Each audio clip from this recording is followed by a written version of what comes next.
It wasn't spectacular, but Argentina get the dub over Canada, and Jesse Marsch's side are improving and improving. But the key takeaway from this game is missed chances. Let's run the intro and talk about the game. Aquí viene Guerrero.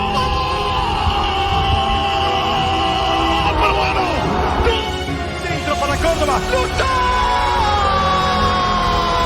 Dios, ayúdame. Capilla Adrián. ¡El Basti! ¡Gol! ¡Le pegó! ¡Chile campeón! ¡Chile campeón! Porra, cántalo.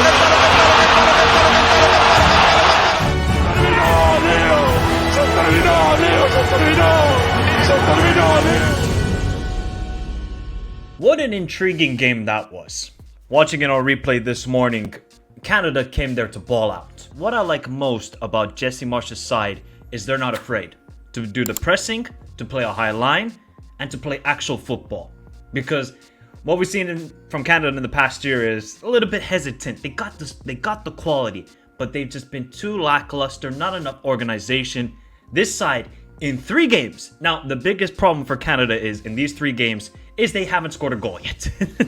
That's a big problem in football. If you don't score, you ain't gonna win nothing. But I like the way they have played. And for Argentina, it wasn't a great first half, but they turned it up in the second half. This team, when they don't play well, they can just take it up another gear and they're gonna be good.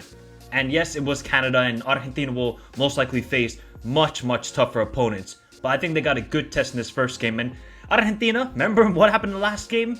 In the last first game they had in the major competition, they lost to Saudi Arabia. So getting a win is a great thing. Not really surprised with any of the lineups heading into this game. You know, Argentina, 8 of those 11 players started the World Cup. So you just see this team got the chemistry, they got everything good. And for Canada, no real surprises in their starting 11 either. But that first half, I mean, I'm just going to think to myself, Jonathan David, Davis, Eustaquio, there were so many good opportunities with that first half from Canada that if they just played constantly for 90 minutes and if they just had their shooting boots on, they need to go invest in something and invest in stocks of goal scoring. Because Jonathan David and Kyle Larin, they got to really step up now for this national team. Kyle Larin did that in World Cup qualifiers. Same thing with Jonathan David for the World Cup in 2022. In this Copa America and heading into the next World Cup, those 2 guys really need to be the vocal point. I thought the left side with Liam Miller and Alphonso Davies, they were cooking, man. They were absolutely cooking because you saw the 1-2 combination play. Jonathan David also playing in behind to Alphonso Davies, where there was that one opportunity for David that got blocked. That's why I gotta say, Coutinho Romero, Lisandro Martinez, I mean, these 2 center backs, when they play together, are the 2 best center backs in the world. When they play together at Argentina. Because they are rock solid, they will defend for their lives, and they defended for their lives today with some crucial blocks and interceptions. You know, Argentina had their opportunities in the first half. Rodrigo de Paul with the great cross. McAllister just couldn't find the back of the net. Messi was pretty quiet in the first half. Didn't really seem like he was involved in the play. Kind of looked like he was a little bit slow. But then the second half, Messi turned up.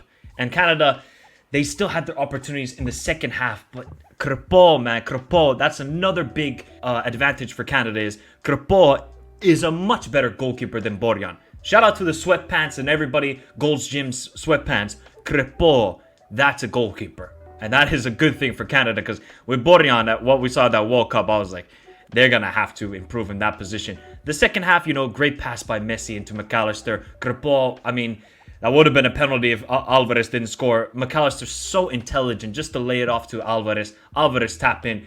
And then Messi decided to turn into Lautaro Martinez. Well, actually, Lautaro decided to turn into Messi and score some goals. But I don't know what happened to Messi. 2 1-on-1s. Both times he attempted to chip it, and he missed them both.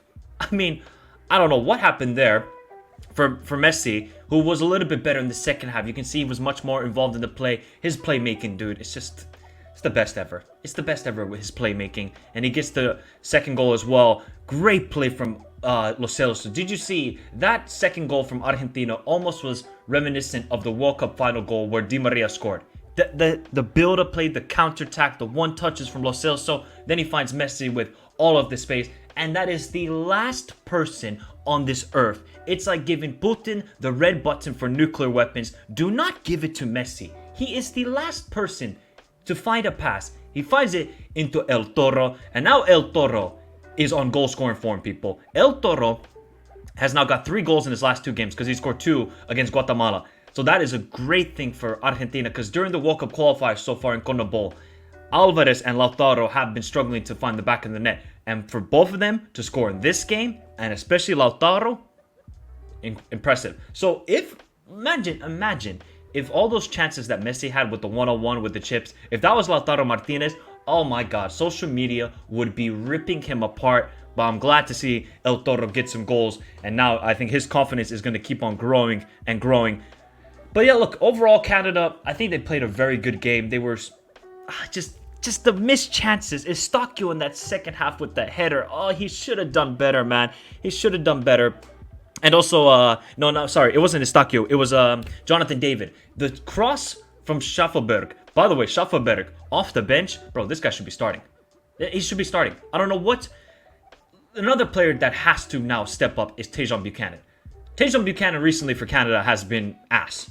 He's been ass. Schaffelberg came onto the field and created 2 good opportunities, winning the ball off, I think it was, I can't remember who on Argentina he won the ball off. He started the counterattack, and Schaffelberg was incredible.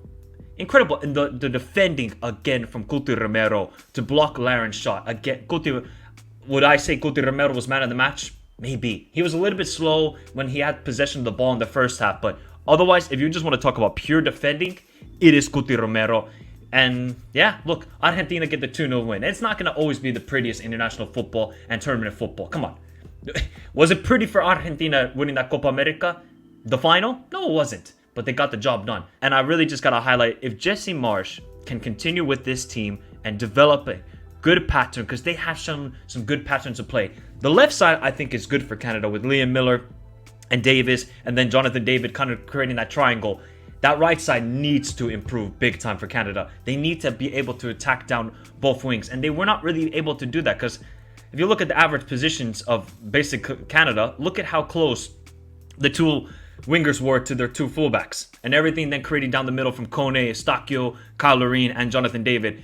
It's just Johnston and Tajon Buchanan, they have to build more of a chemistry, especially going forward. I think defensively they're pretty solid. It's just about going forward, and yeah, I mean, Alphonso Davies is just a beast, man. Absolute beast. But I'm really impressed by Canada and Argentina. I mean, come on, man.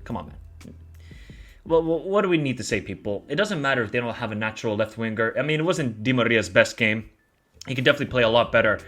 But it's just Alvarez with getting the goals and Lautaro. Those are just the key takeaways from this game. And obviously Acuna then creating that whiff down the left side. They have the chemistry. They know exactly where the other player will be, and they find that pass, they take the shot. It's sometimes beautiful to watch Argentina, and when they need to do it, they take it up a gear. And up a gear, and up a gear. So I know when they go up against, an Ecuador or most likely a Chile in this group stage, especially against Chile, I know Argentina will be very mentally prepared and physically prepared, because that will be a tough game. Overall, entertaining game, but mostly a game of just missed chances. Missed chances and more missed chances. A fair result would have probably been like 3-1 maybe, yeah, because Argentina definitely had the better chances, but Canada should have scored at least 1 goal. Just 1 goal, please. 1 goal. But there is the daily recap for Copa America Day 1. Incredible game, entertaining, maybe some lackluster defending, lackluster finishing, but hey, it's football. That's going to happen sometimes, people. You're not going to always get the most perfect 10 out of 10 game. It's going to be a struggle, but sometimes in international football, it's about facing the adversity and overcoming it, and that's what Argentina did today against Canada. Tomorrow, tomorrow we got a good one, people. It's Pacifico Clásico. Peru against Chile. I will be waking up for that game because I need to see Gareca ball, and I need to see if Los Incas can somehow turn it around and win and beat Chile and beat their ex in Gareca. That would be incredible to watch. And we'll be back here for tomorrow for that recap. But I want to hear your thoughts in the comments down below of Argentina beating Canada 2-0 in the opening game at the Copa America. Remember to hit the like button and subscribe to the channel if you're new around here, as we have daily Copa America and Euro content. Now, people, the summer is beginning because we got both tournaments going on at the same time. Football is simply the greatest. But have a beautiful day. Stay safe in this crazy world. And see you all tomorrow for more Copa America content.